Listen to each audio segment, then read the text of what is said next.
Assalamu alaikum wa rahmatullahi ta'ala wa barakatuh. Honorable teachers, eminent scholars, distinguished personalities on and off the days, and my dear friends, in the name of Allah, most gracious and merciful, cherisher, nourisher, and sustainer of the world, I am very glad to be here with you in this auspicious occasion. I am entrusted and assumed to be speaking here about my selected topic, women empowerment and Islamic reading. As we know, the women are honored, cherished, and respected in the concept of Islam. The men and women are concerned in Islam as humans in the real consideration of Lord Almighty Allah.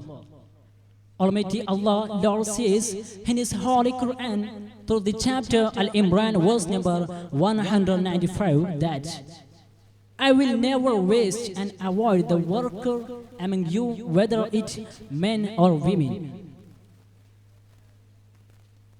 But it's very pathetic that the critics and rivals of Holy Islam picturize and shows the concept of Holy Islam in women empowerment in a worse and bad way.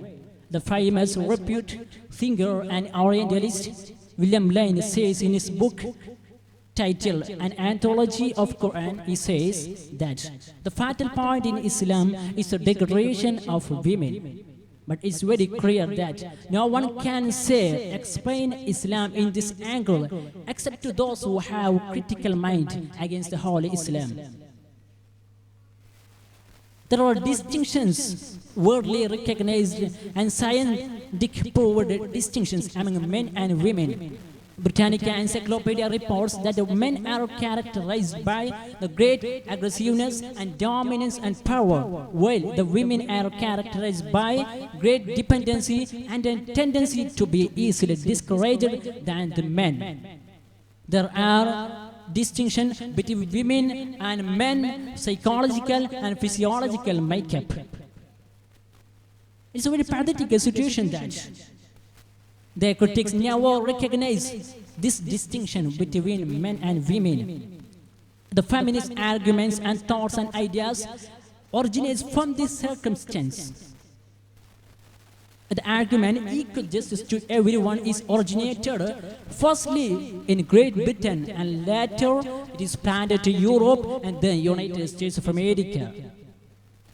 One of the most accusations of critics of Islam is that Islamic rigid laws and caveats of Islam. They argue that Islam strictly says to wear the parda.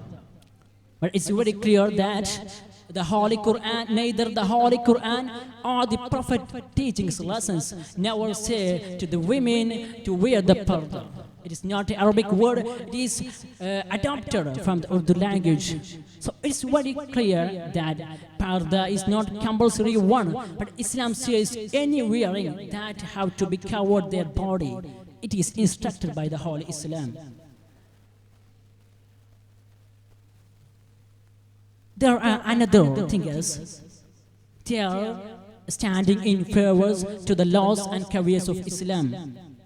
The inventor of Theosophical Society says the polygyny, which means restricted polygamy, is a unique and justice one in Islamic law. So over 1400 years ago, over 14 centuries, the Holy Islam gave the women many rights, including the rights of property. In 1913, the famous thinker Annie Besant says that only in the last 20 centuries, Christian England rewarded and gave the rights to property to women, but the Holy Islam that is rewarded to them before early centuries. So, to have a salvation from these malicious things, we have to understand the real consideration of Islam. Before the Islam, the women were concerned as shameful, depressed and repressed. But after the coming and entering of Islam, the religion of peace, all malicious things and thoughts eradicated and avoided by the Holy Islam. And many laws, many things, Islamic symbols protect many women from this malicious, strange looks, and many tortures and rapes. It has been proven in our new world. So, the always Islam's chance with women, they are always cherished and respected by Islam. It's for a camp tomorrow. Thank you very much. I can go here. Assalamu alaikum wa rahmatullahi wa barakatuh.